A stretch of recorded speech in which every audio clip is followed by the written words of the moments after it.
relegation, and that decision, they dealt with it internally at a race, so well done. I think the other thing, Cam, in the replay of the start there before that's worth noting, and I eavesdropped on Martin Rundle talking about his Sky F1 coverage, so we were a really good point.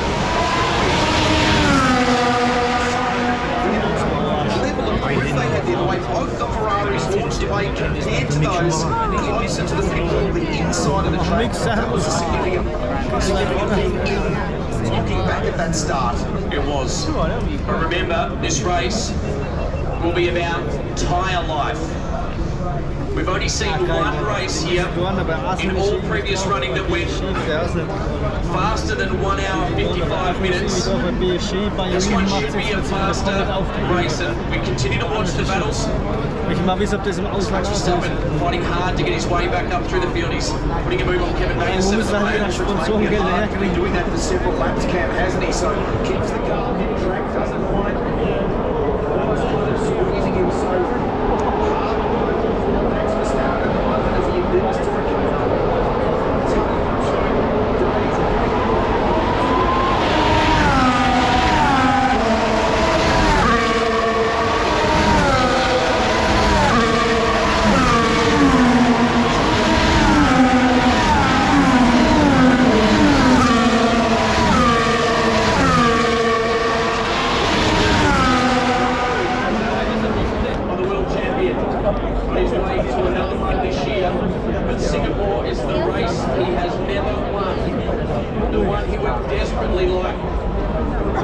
in order to keep his streak going.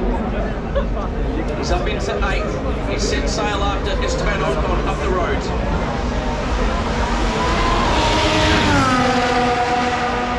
Ocon in front with Fernando Alonso. You'll see them just coming through screen now. There's Max Verstappen. The two Haas entries. They're running in 9th and 10th. Both cars in the points at the moment.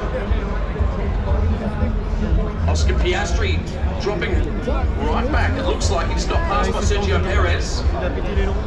And now under threat is Oscar Piastri from Alex Albon in the Williams.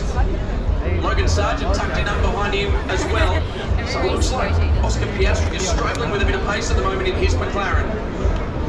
Just keep an eye on the lap times for the Ferraris up in front as well, particularly Charles Leclerc, Cam, where 7 laps into this. He did his job though, Rusty. If you think about the strategy there, they didn't jump Russell to make sure they got through and let Sainz be able to run the race he wants. So now he'll be in conservation mode to try and get that side of that tyre to last as long as he can.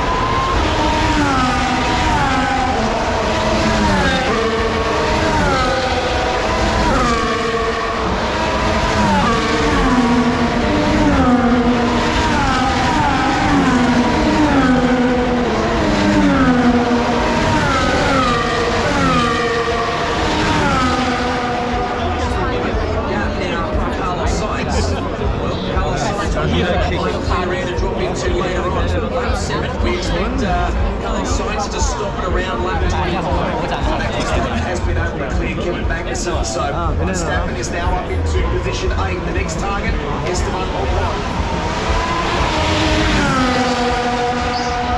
Max Verstappen can come back and put this car on the podium. An amazing story. I mean, you just look purely at yesterday and how back foot they have been so far this weekend. What we're seeing up in front, Yuki Tsunoda back in the pit lane with the AlphaTauri team. It's actually been a horrendous 2 races for Yuki Tsunoda. He hasn't completed a lap here or at Monza. So in 2 races has not completed a racing lap. And yet Liam Lawson is now highly rated young rookie teammate. Is 12th and only 1 second off the back of the Alpine and Pierre Gasly. Keep chipping, that's the plan. Bring it home.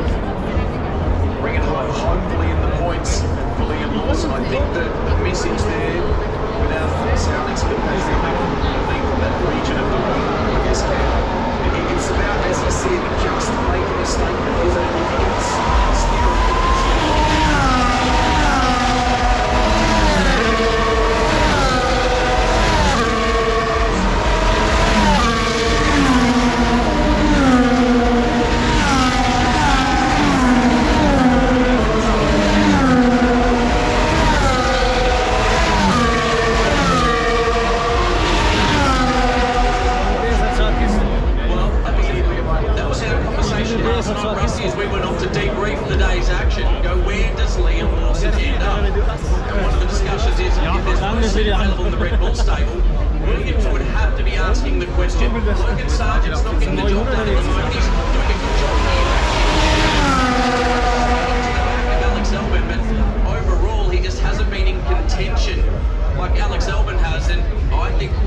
and if he continues like this, would be a great proposition for Williams. Keep watching Fernando Alonso here, who holds 6th place at the moment for Aston Martin, the sole Aston Martin driver with that unfortunate incident last night for his teammate in Lance Stroll. They did not make that announcement until about here at the track, but after much consideration, we both lines and the team that he would not be racing in that car tonight. Let's be honest, there was multiple things at play. I would have been shocked if he was able to race today for multiple reasons. Not knowing the numbers, Rusty, it was not the 25G impact on that Walker could feel it. There had to be further mechanical issues with that car, but just the toll on the body. Then going into the race.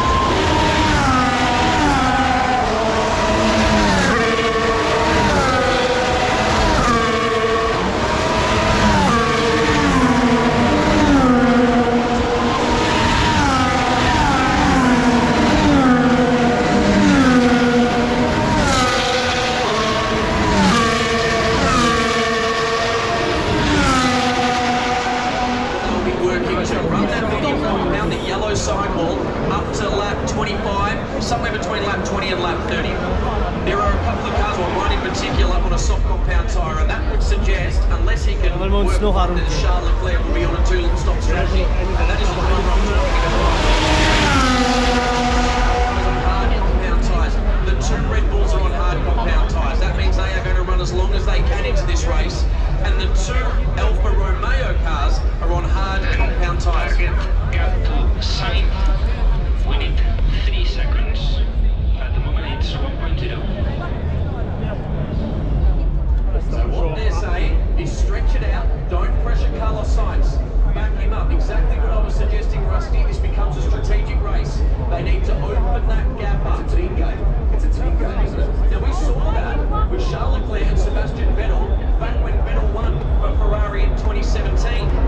Charles Leclerc was on, he was sitting there with a great result, had the win coming his way, and they had to make the right call to get the 1-2. Challenge for them now is that Charles Leclerc has to listen to team policy.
Talking to the team, they are on that tyre conservation strategy right now. The team's saying run to the number. That's the number they're told to run to. Run as long as you can. Is that a positive sign? I could go forever. Yes, it is. That's a really positive sign. He's exceptionally confident at the moment, is Carlos Sainz. So plenty to be confident about if you are one of the many Tifosi around the world.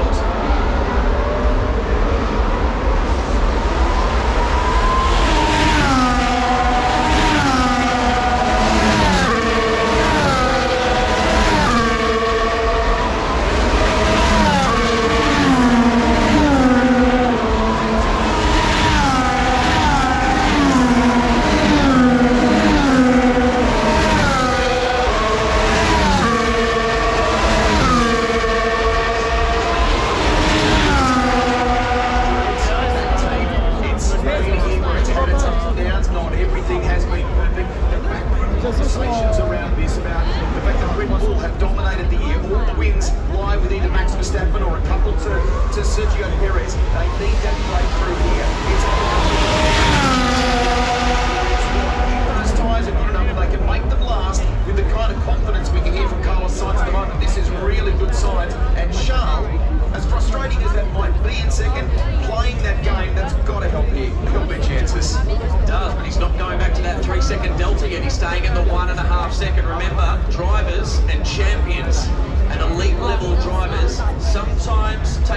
into their own hands. Sometimes respectfully disobey the team orders. Now, the team has asked him to give an interval. We haven't seen that at the moment. What I'm intrigued at, though, is Max Verstappen, who was making inroads on Esteban Ocon. He's sitting back there in 8th at the moment on that hard compound tyre. Really impressed. That's what we ride on board with right now. The gap 1.4 seconds.